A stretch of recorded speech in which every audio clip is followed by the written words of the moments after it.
Morning traders, this is Frank Cholly with RJO Futures in Chicago coming to you on Wednesday morning, August 8th with your grain market morning commentary. Currently we have corn 2 to 3 better, soybeans also 2 to 3 better, and the wheat's about 3 to 4 lower right now.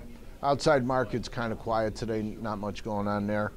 And the grain markets are kind of quiet today. We have been in a bit of a holding pattern here. The markets are mostly sideways, consolidating, waiting for Friday's all-important USDA supply and demand report.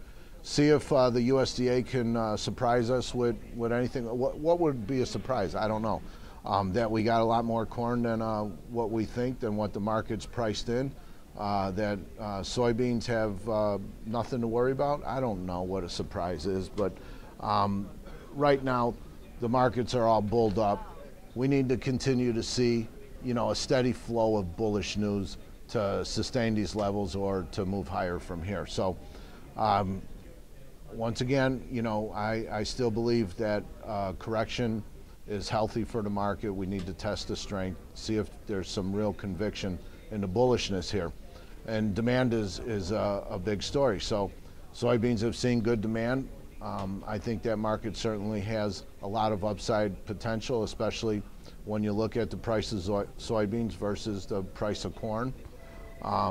Corn, again, the demand isn't really there. We've seen a lot of demand destruction, so it'll be very difficult to continue to feed that bull market. I would expect that the market needs to go through a bit of a correction before it continues to move higher. We're talking about wheat the other day, and at this point in time there are no restrictions coming out of Russia on their exports, so maybe that explains why wheat is a little bit lower this morning. They're not taking supply off the market or restricting it. However, longer term, to me, that probably becomes bullish.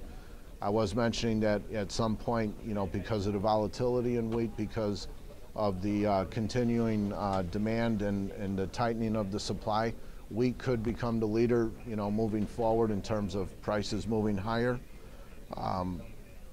Like I said, right now the market's taking it as more of a negative. I think what will end up happening is that demand will continue there and the supply gets tighter, prices will necessarily move higher. So that's it. It's really kind of quiet today. We may see a little bit of profit taking, a little bit of a sell-off before the report because people hate, getting surprised by the USDA. That's really all I have time for now. Please feel free, give me a call, shoot me an email. My number is 800-826-4124. And as always, remember that trading commodity futures does involve substantial risk of loss and is not suitable for everyone. Thank you.